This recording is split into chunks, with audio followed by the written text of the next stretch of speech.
Story 1. I have to give bad news frequently. Most people know it is coming. In my last week of residency, I had to tell a mother that her daughter was going to die.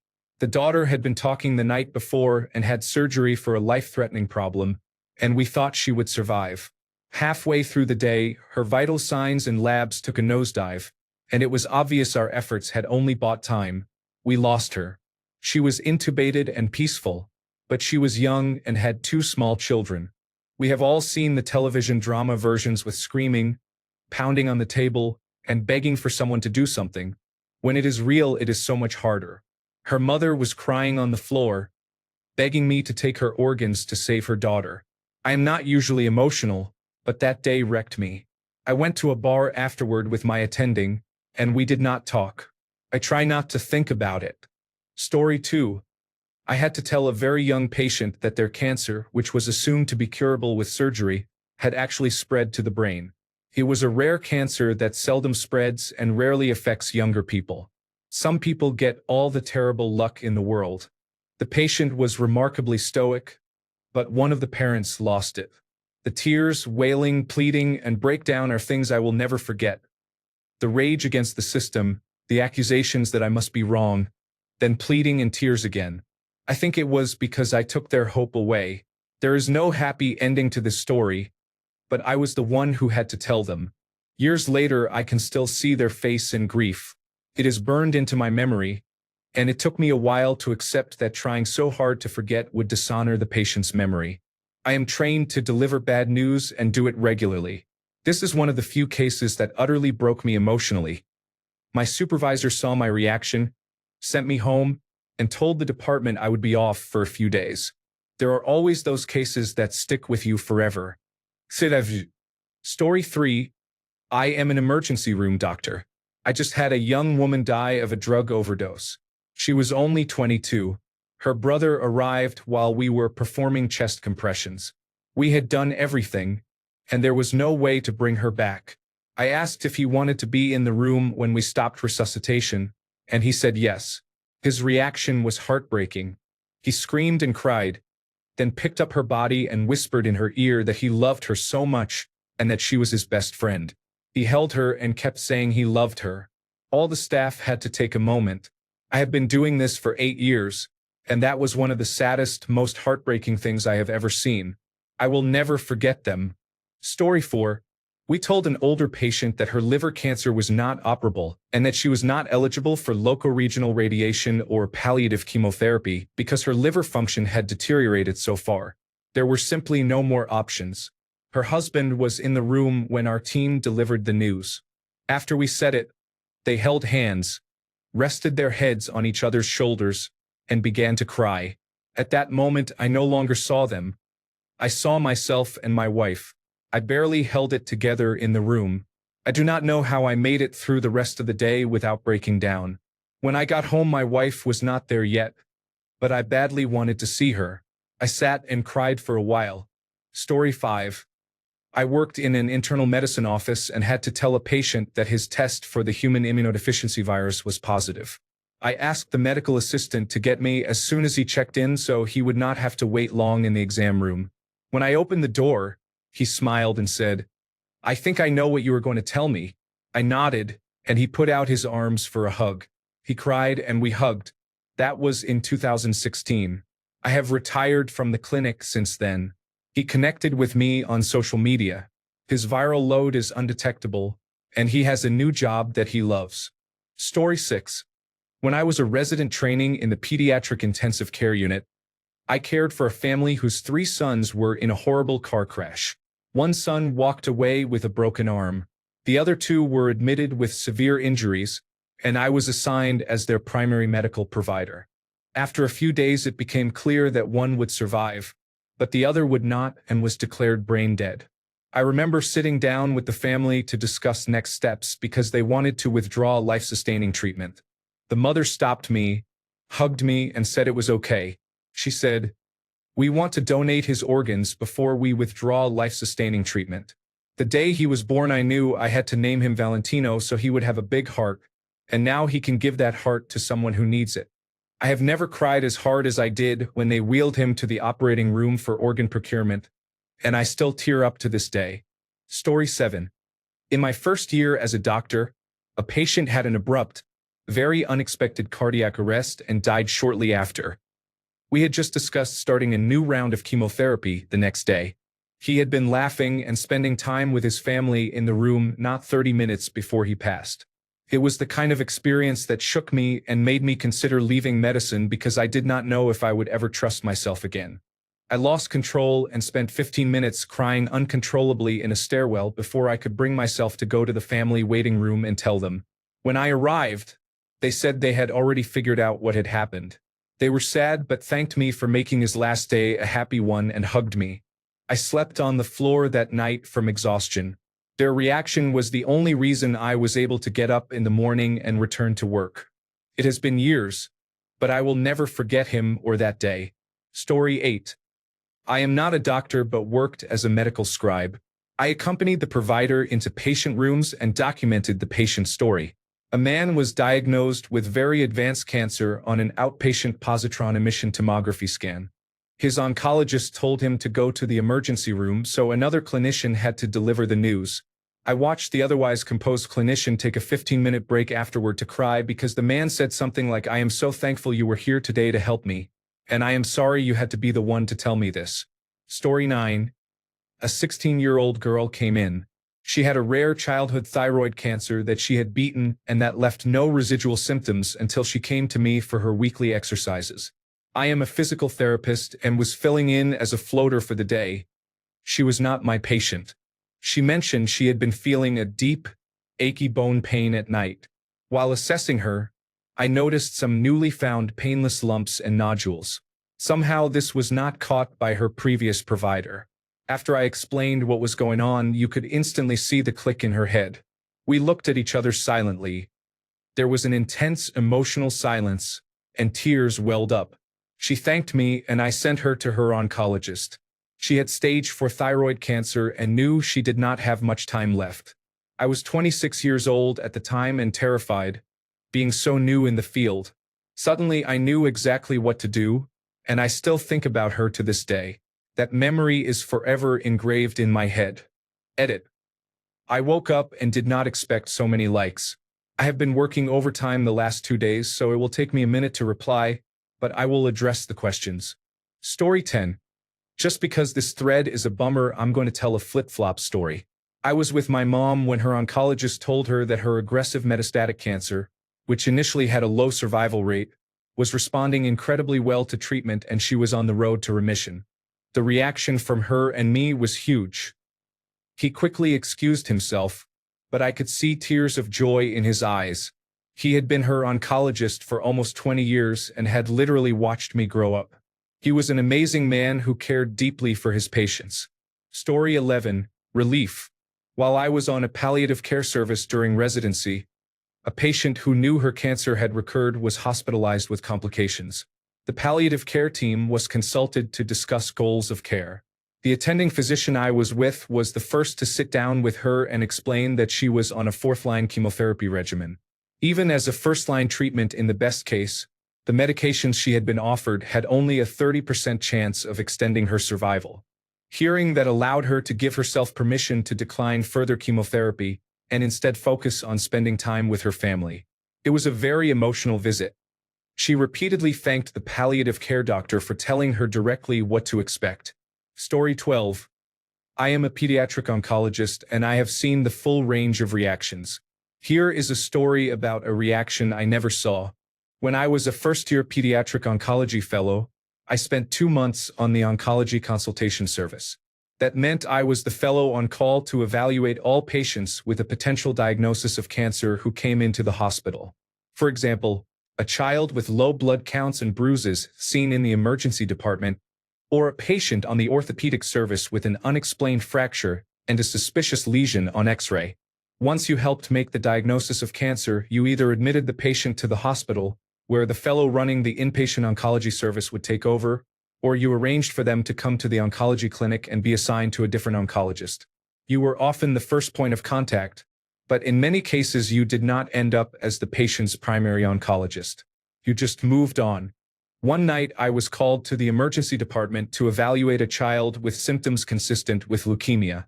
No matter how much families are prepared, the reaction when you knock on the door, introduce yourself, and say you are from the pediatric oncology service is almost always the same. You are clearly the person they dread seeing most. This night, it was a 4-year-old girl. I introduced myself, explained why I had been called, and told them that until we looked at the blood under the microscope and did additional tests such as a bone marrow biopsy, we could not be certain. That did not make the parents feel better, but that was my job. I examined the child and then went to the laboratory to look at the blood smear myself. Sometimes with leukemia you need more sophisticated tests. Flow cytometry, immunohistochemistry, chromosomal karyotyping, and evaluation of the bone marrow specimen. But sometimes you can see the leukemic blasts and, in many cases, tell what the disease is. In this case, it was very clear that this was going to be acute lymphoblastic leukemia. There were lymphoblasts throughout the smear, and combined with the symptoms, I was 99% sure. This child needed to be admitted with a provisional diagnosis of new-onset acute lymphoblastic leukemia. I called the inpatient fellow and arranged the admissions, then went back to tell the family what was going on. When you tell parents that their child has cancer, you learn quickly that as soon as those words come out of your mouth, parents often hear nothing else after that. It becomes white noise, panic and fear. So you learn how to get the key points across clearly and calmly. The blood tests appear to show that your child has leukemia. Leukemia is a type of cancer. We are admitting your child to the hospital and we will take exceptionally good care of her. We know how to treat this disease. We will make a plan and work to make her better. You will have many questions and we will answer them, but first we need to focus on confirming the diagnosis and caring for your child. You have to use the word cancer. You need to be unambiguous. Then you need to tell them that we will take care of their child and that we will work to make them better. After that, the system kicked in. I wrote my note in the emergency department, entered admitting orders, and the patient was transported to the inpatient unit. Often I never saw the patient again. This was a very large tertiary care referral center. A couple of years later, I was in an elevator. I was now a third-year fellow, spending most of my time in the laboratory, occasionally taking calls or checking in on a patient who was back in the hospital. That evening I was standing there, looking through some papers when I sensed someone staring at me. I looked up and a woman was looking at me, so I said hello and asked if we knew each other because she looked familiar. She said I was the doctor who saw her child in the emergency department 2 years earlier when she was diagnosed with leukemia. I asked about her daughter. She was doing well. I apologized for not remembering her and said I was surprised she remembered me after 2 years and after only talking with them for maybe an hour. What she told me next has stuck with me for nearly 20 years. She said, "There is no way I could ever forget meeting you. It is seared into my memory. I remember every word you said that night. It really shook me." I told her I hoped I had done right by her daughter. She said I had. That encounter made me realize that as a doctor, and particularly in my role, patients and parents sometimes hang on every word we say. We wield enormous power in our ability to instill hope, trigger fear, or cause despair. While we may see thousands of patients over the course of our careers, patients may encounter only a few doctors, and for pediatric oncologists sometimes very few. We make an outsized impression even with the smallest words or phrases. It also made me understand, before I was a parent, the depth of the fears parents have about their children's lives, and how our presence when a parent senses that their child's life is in danger can irreversibly imprint our presence on their memories. It is an awesome responsibility, and one I feel privileged to have been given. I hope that whenever I have had to break awful news to patients and families, I have done right by them. Story 13. Around 11 years ago, I was working in the emergency department when I saw the worst case I have ever had. A 6-year-old boy was brought in by concerned parents because he had been sleeping much more than usual. The history revealed he had been feeling unwell for a few days and his parents had been letting him sleep, assuming a mild illness. They came to the emergency department because he had slept 18 hours and had soiled himself and his bed, which was very unusual for him. On assessment, he was very lethargic and barely rousable. He had no fever or other signs of infection. His vital signs were normal. We decided to perform a computed tomography of the head. The scan showed severe hydrocephalus secondary to a brain tumor, likely a craniopharyngioma. Cerebrospinal fluid was not draining normally because the tumor was blocking the usual pathways. The prognosis was poor according to the pediatric neurosurgery team because of the tumor's location and size. I broke the bad news to his parents and older sister. I will never forget the scream that came from his father, a long primal howl of anguish. I had to leave the room and cried in the men's locker room for a while before returning to discuss next steps. I was emotionally wrecked for the rest of the night shift and for months afterwards. I am tearing up a bit just writing this. Story 14. A patient I had not seen in a long time came to the emergency department because he could not manage at home. He was too weak and losing weight. He was a blue-collar worker who coped with alcohol and cigarettes. When I saw his 50-pound weight loss, I knew. "Doctor, I think I am on the way out," he said. "I am not going to lie to you. I am worried about that too," I said. He had massive lung cancer that had spread to his bones and liver. He died 2 weeks later. Story 15. As an emergency physician, I have given a lot of bad news. You expect yelling, screaming, crying, punching walls, and cursing. I once told a woman and her daughter that the woman likely had advanced pancreatic cancer. They had presented because the mother had jaundice and a lump in her upper abdomen. After the computed tomography scan revealed a mass on her pancreas, the mother and daughter both cried, then hugged me and thanked me. They said the mother had come from a country in Southeast Asia, opened several donut shops, and raised 4 children who had all been successful in their careers. That was all the mother wanted. She was glad to have seen that and thankful that she had been able to do it. That seemed to be the only thing that mattered to her at that point. A few other people have also thanked me after I delivered horrific news, such as the death of a family member or a diagnosis of advanced cancer. Story 16. My entire job is exclusively delivering the news of rare, incurable, and often terminal diagnoses in infants. I expect the crying, the anger, the fear. Of course it wrecks me, but over time I've learned not to take it personally.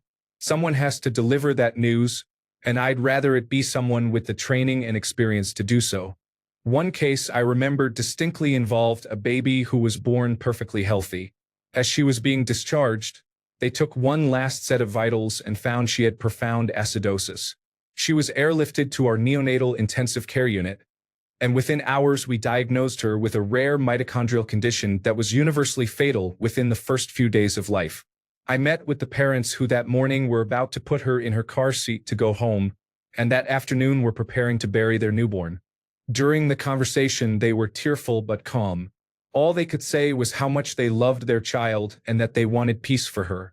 I've never met a family so rational, calm, and accepting of an awful but inevitable outcome in such a short period of time. It was beautiful and heart-wrenching. Story 17. I am a pharmacist. A patient asked for something for itching across her whole body. An elderly woman had tried everything and could not get it to go away, even with Benadryl. I told her to see her primary care provider and have her liver enzymes checked. A few weeks later, imaging revealed a mass the size of a grapefruit in her liver. I will never forget the tears in her eyes when she told me the news. Story 18. This is not news, but I cared for an 18-year-old motorcyclist who was declared brain dead in the neurocritical care unit. His parents decided to donate his organs. His mother asked for a 24-hour delay so anyone who wanted to say goodbye could see him. She greeted, explained, and comforted at least 30 teenagers and young adults who came to say goodbye to her son. It was the strongest thing I have ever witnessed, and it still makes me cry nearly 20 years later. Story 19. A young man came to the emergency department with pain. He had a history of leukemia, which typically has a very high survival rate.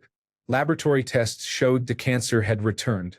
When I went to break the news, he smiled and said, "Oh, it's fine. God will cure me. Can I be discharged now?" No one, including his family and his spiritual leader, could convince him to stay. God did not cure him, and I saw him a few months later. Story 20. I am not a doctor. My dad was sick for about a decade. His hospice doctor sat with my parents and explained that when patients can overcome the symptoms he was facing, he would offer certain next steps. He was not offering those options. My mother, in her confused state, did not understand that the doctor meant my dad had no chance of recovery. He was too polite for her to grasp it. I had to tell her, in plain words, that my dad would not recover. The doctor looked at me with a gracious expression. I wish I had not had to say that in front of my dad. But my mother just did not get it. Story 21. I am not a doctor. I worked as a labor and delivery nurse for a while. One patient arrived bleeding. She was 38 weeks pregnant and had been advised to have a cesarean section because there was concern that her placenta would detach, putting her baby at high risk. She refused and wanted to be induced to go into labor instead. After many hours of monitoring how her baby was tolerating labor, the fetal heart rate plummeted and did not respond to any interventions. We rushed her to the operating room for a cesarean section. The doctors handed me the most beautiful, perfect baby, except he was not breathing or moving. I took him to the neonatal team who worked on him while we closed the mother. We did not know what was happening with the baby in the next room. We finished and returned the mother to her room. The doctor told her, her mother, and her boyfriend that despite their efforts, the baby had not survived. She did not react, only her mother wailing and her boyfriend crying. When I brought the infant into her room for her to spend time with him, she broke. She looked at me, then at her baby, and began whimpering the word mama over and over, too scared to take her baby from me. I quit that job 2 weeks later. This was 3 years ago, and I can still remember her face, her voice, and that beautiful little baby. Story 22. Telling a story from the other side. My sister was a paramedic for years and knew everyone at the local hospital. On the day of the scan, she and the staff were talking and laughing. They joked they would have to look extra hard to find a brain, and she joined in. After the scan, she was taken into another room. My brother-in-law saw the staff talking among themselves and knew instantly by their faces that it was serious. Some were close to tears. She died 12 months later of glioblastoma. Story 23. I worked in a hospital. We had a young woman of about 22 who attempted suicide. She was in a coma and we had no idea if she was going to survive. She came from an abusive household and was deeply depressed. She had tried many times before, but this attempt was serious. She barely made it. While she was in a coma, her mother came to visit with a duffel bag and left it at the bedside. The girl eventually woke from the coma after 10 days. The first thing her mother said while visiting, as I was in the room checking her vitals, was, "I brought you your stuff. You are not going home when you get out of here. You cause too much stress for everyone. As of now, you can consider yourself homeless." I will never forget the way she looked. She looked so dead inside, with no life in her eyes, just blank. When she asked where she was going to sleep, her mother replied in the most spiteful way, "I don't care, under a bridge," and left. I asked if she was okay. She looked at me with tears rolling down her face and said, "No, I will never understand how a mother could treat her child like that." The look on her face branded itself into my memory. It was truly heartbreaking. Story 24. I work in pediatrics. I was called to an emergency cesarean section because the fetal heart rate was dropping intermittently in utero. The infant was delivered in green amniotic fluid, which means she had passed meconium in utero. This is a sign of fetal distress and usually makes resuscitation more difficult. The first 10 minutes were hectic, but I thought we had turned it around. We took the infant to the neonatal ward breathing on her own. Initially, all looked fine. Then, during intake with the nurse, the infant suddenly deteriorated. Labored breathing, slow pulse, and oxygen saturation falling rapidly. After a few minutes, she was intubated, but we could not raise the oxygen saturation. She looked like a small wax doll. We spent 6 hours in that room doing everything we could. I had my neonatal specialist called in to help in the middle of the night. A midwife was crying in the corner for a while. The parents were immigrants and spoke very little of our language and little English. I gave them updates as often as I could. They were terrified and did not understand what was happening. They wailed with grief when I asked if they wanted the infant baptized, because we did not know how this would turn out. I baptized her. What should have been a beautiful baby girl was now a waxy infant filled with tubes and needles. 45 minutes later, she was on a plane to the National Extracorporeal Membrane Oxygenation Center. She did not survive. Story 25. Obligatory. I am not a doctor. In the cardiac intensive care unit, when the doctor, nurse, and hospice nurse explained to my father that there was nothing left to be done, that they could not stop the bleeding, and that he would not go home again, one of his first reactions was, "You should move me. Someone else needs this bed more than I do." Story 26.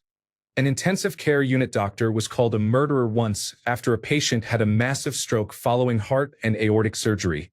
The stroke was not expected, but it was a recognized risk, and we had done everything we could to prevent it. The family meeting was brutal.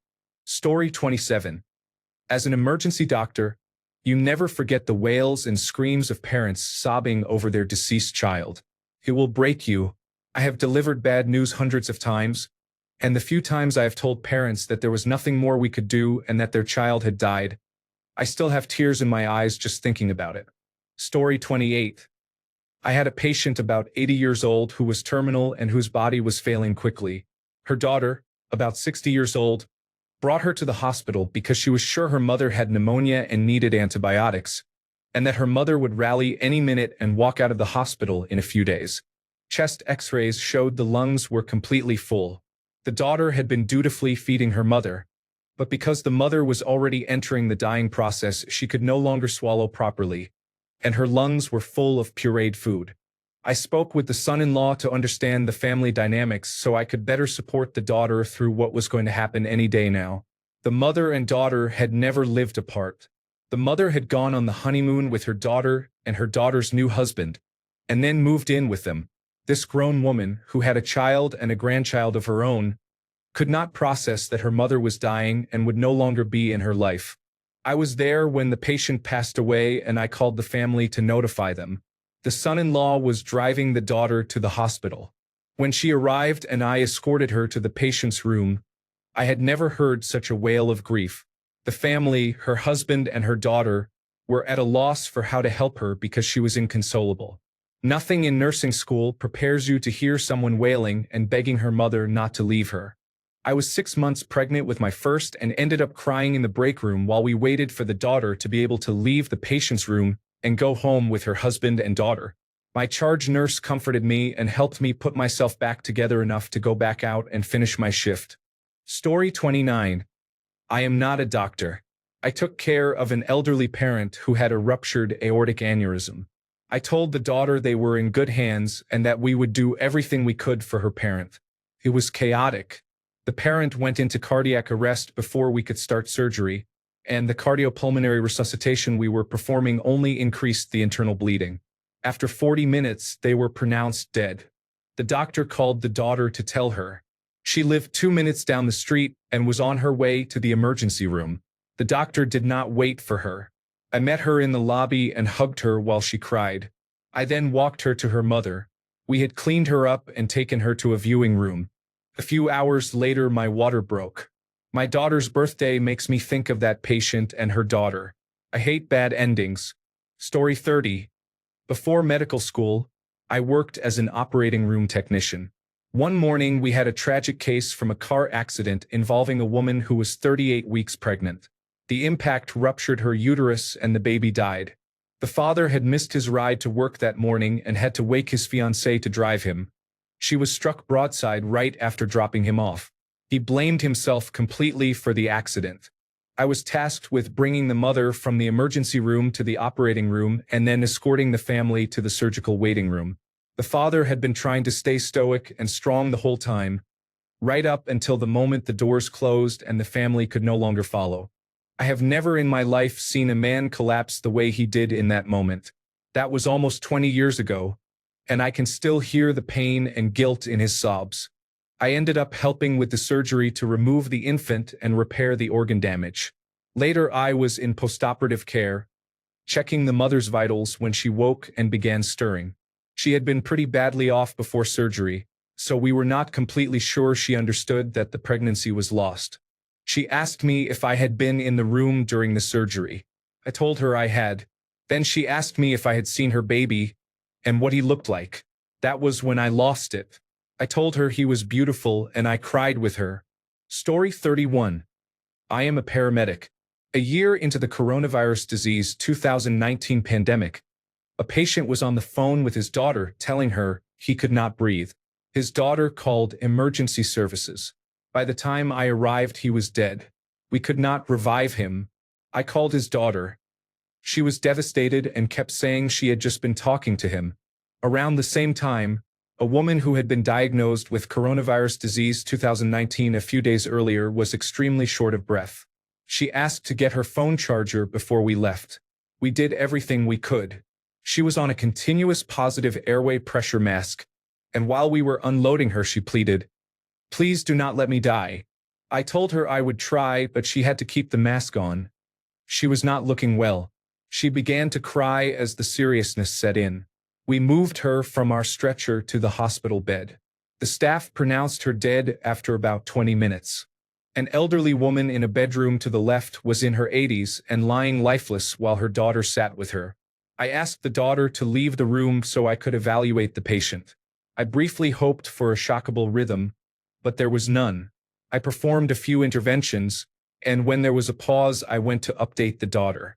She begged me not to let her mother die. I told her I would keep working. Returning to the patient, the daughter came over and then began begging me to stop, saying she realized that was not what her mother would have wanted. Per protocol, after a phone call, we discontinued resuscitation as quickly as we could. An elderly gentleman from a nursing home had been checked on 10 minutes ago, but was no longer warm. He was in asystole, a flatline, the whole time. I knew he would not respond. I attempted resuscitation for a while, then decided to discontinue. A nursing aide asked if we could transport him, saying it looked bad for the nursing home if he stayed there. I explained that he had died on site and would remain there, and that the police would assist in contacting a funeral home. The cases that frustrate me most are those with no one to tell because the patients were alone. Not long ago, I responded to a severe car crash. While we were extricating a woman from a ditch, she told us her name, said she felt short of breath, and that she could not feel anything below her hips. We loaded her into the ambulance. She was still talking. Leaving the scene with lights and sirens, her breathing slowed rapidly en route, and I prepared airway equipment. She then arrested and was in asystole, so there was little to work with. I was a minute away from the emergency department. The emergency staff were upset about the late change in her condition, but I had no time to radio them an update. They continued resuscitation for 8 minutes and then pronounced her dead. I never even remembered her name. Story 32. I am an emergency department physician. I give bad news almost daily, but one case stuck with me the most. I had to tell a wife that her husband, who was found unconscious at the local park, had suffered a major cerebral hemorrhage and needed surgery, with a low chance of survival. With a 1,000-yard stare, she said repeatedly, but he just went to the park to walk the dog. We have little control over life and death. It's something I experience every day. But that one hit me hard. Story 33. Late to the party, but I worked in the emergency room as part of my general practitioner training. There were plenty of heartbreaking moments, but one stands out for different reasons.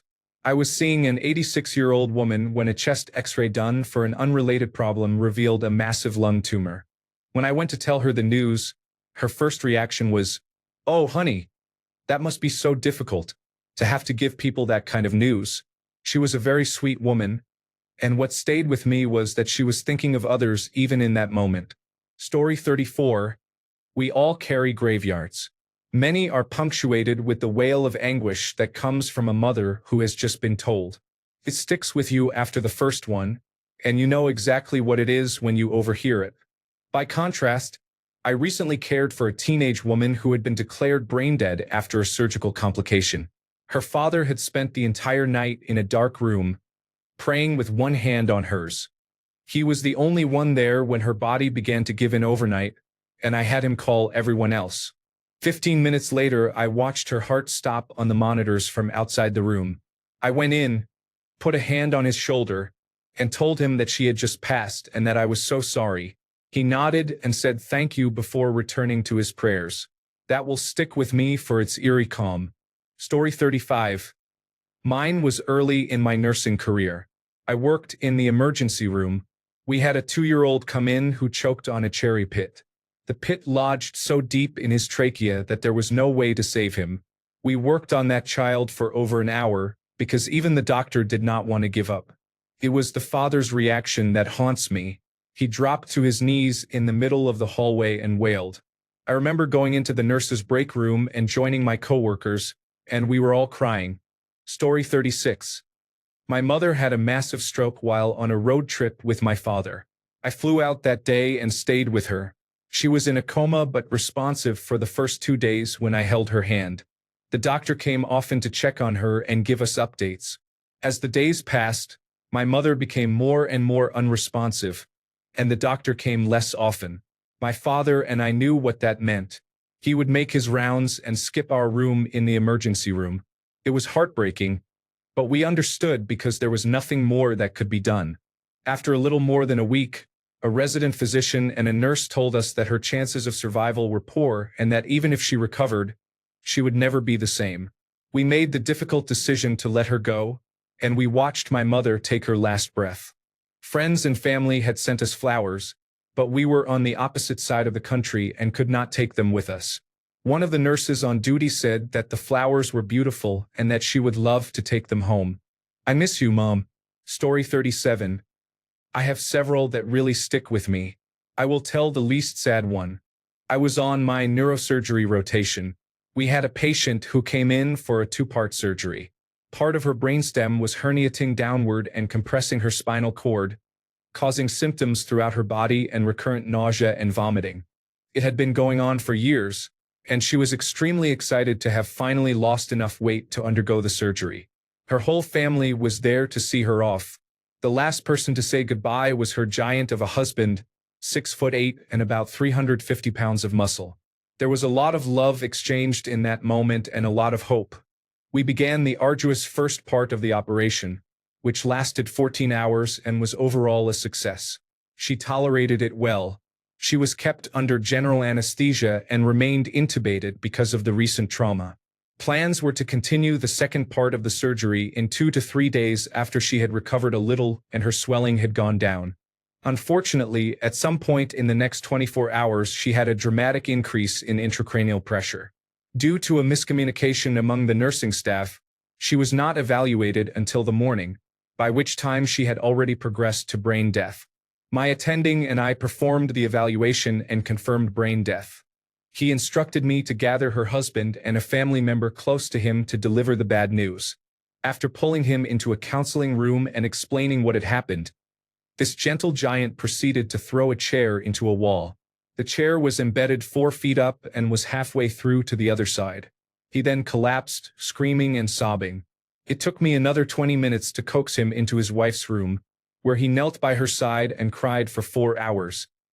He would not let anyone touch her until the next morning, when we were finally allowed to remove her from the ventilator. I do not think I will ever forget his sobs. I will never forget him thanking me, even though I did not feel like I deserved it. Story 38. Genital herpes is not a dangerous diagnosis, but it can be devastating to learn. I now approach it as seriously as a cancer diagnosis. I have seen patients react with the same level of emotion when told they have genital herpes. Story 39. To all the medical providers reading this, I just lost someone last month, and all of the doctors and nurses were amazing. I will never forget that. You all do a great job and you do not get told that enough. Story 40. I am not a doctor, but a midwife. Whenever a pregnant patient comes in with reduced movement, I hold my breath until we find the Houdini's heartbeat. But sometimes it is not there. The gut-wrenching cry of a parent being told that there is no heartbeat is unmistakable. It gets me every time. Story 41. I had a traumatic case in which a father who had recently moved from Japan was killed in a car crash. The mother came to the emergency room with her 2 elementary school children, and I had to break the news to her. She did not speak much English and said she was not able to tell the children, so she asked me to do it. I did, and that experience will never leave me. Story 42. I had to tell a physically fit woman in her mid-40s that her computed tomography scan showed diverticulitis and incidental pancreatic cancer with metastatic disease to her liver, which is a death sentence. I was prepared for emotion, but the ice-cold, destitute shriek she let out was the worst sound I have ever heard. Story 43. I am not a doctor, but I am posting in case any doctors reading this need to know that delivering bad news is necessary and appreciated, hard as it is. My grandmother had cirrhosis from hepatitis C that she acquired from a blood transfusion in the 1980s before they tested for it. She had been receiving treatment for years to try to clear the virus enough to be eligible for a liver transplant, and even a few months before her death there seemed to be hope. Her mental health began to decline significantly about a month and a half before she was admitted to the hospital very suddenly. I was not with her when she was first admitted, but my brother and parents were. They spoke with several doctors about her prognosis and options. There was exactly one who was forthright enough to advise them to let her go, saying it was not hopeful and would probably cause more suffering to try to save her. At the time, they thought he was a jerk.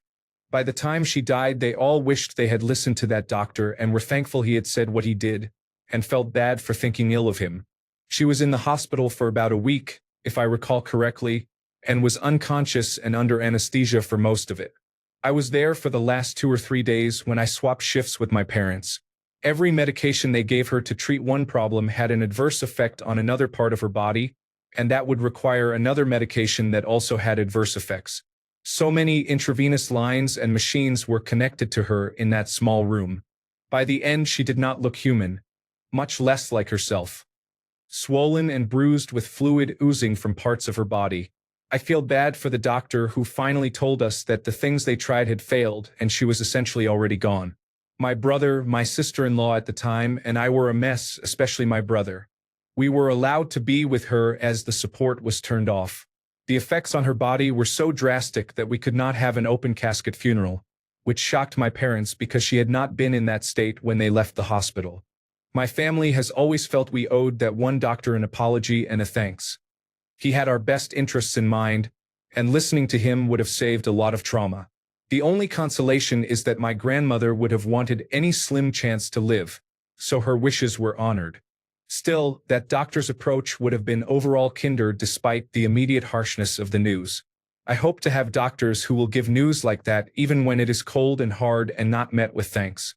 Story 44. I was an intensive care unit resident. A man in his mid-60s catastrophically ruptured an aneurysm while playing golf and had an immediate loss of consciousness. He was resuscitated by emergency medical services and brought to our emergency department. A computed tomography scan of the head showed blood everywhere with significant mass effect. The neurosurgery team declined to operate, saying there was nothing they could do in such a severe case.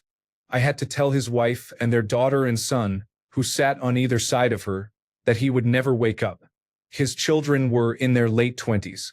They reacted like younger children, clutching their mother's blouse and sobbing with their faces buried in her neck. His wife did not cry. She simply looked stunned. Her eyes were wide and I could see her thoughts racing. She had to suspend her own grief and be the support her children needed in the worst moment of their lives. She held her children closer, thanked us, and we left them to grieve. Story 45. I will never forget. I was an intern working in the adult emergency department. It was slow when I heard, Code Blue, Pediatric Emergency Department. They have their own pediatric emergency physician and team, but I went. The parents ran in holding their cyanotic 4-month-old infant. We resuscitated that baby for 45 minutes. Pediatric emergency, neonatal intensive care unit, and pediatric intensive care unit physicians were all there. We tried everything. Eventually, the pediatric emergency physician said enough was enough. We went into the room. The parents were waiting to be told. The blood-curdling scream from the mother stayed with me, especially now that I am a parent. That shook me for a while. Story 46. I'm the one who spoke to my mom's coroner. The first one had to recuse himself because he was our step-cousin. He sounded so young, so sad, and choked up. I'm so sorry.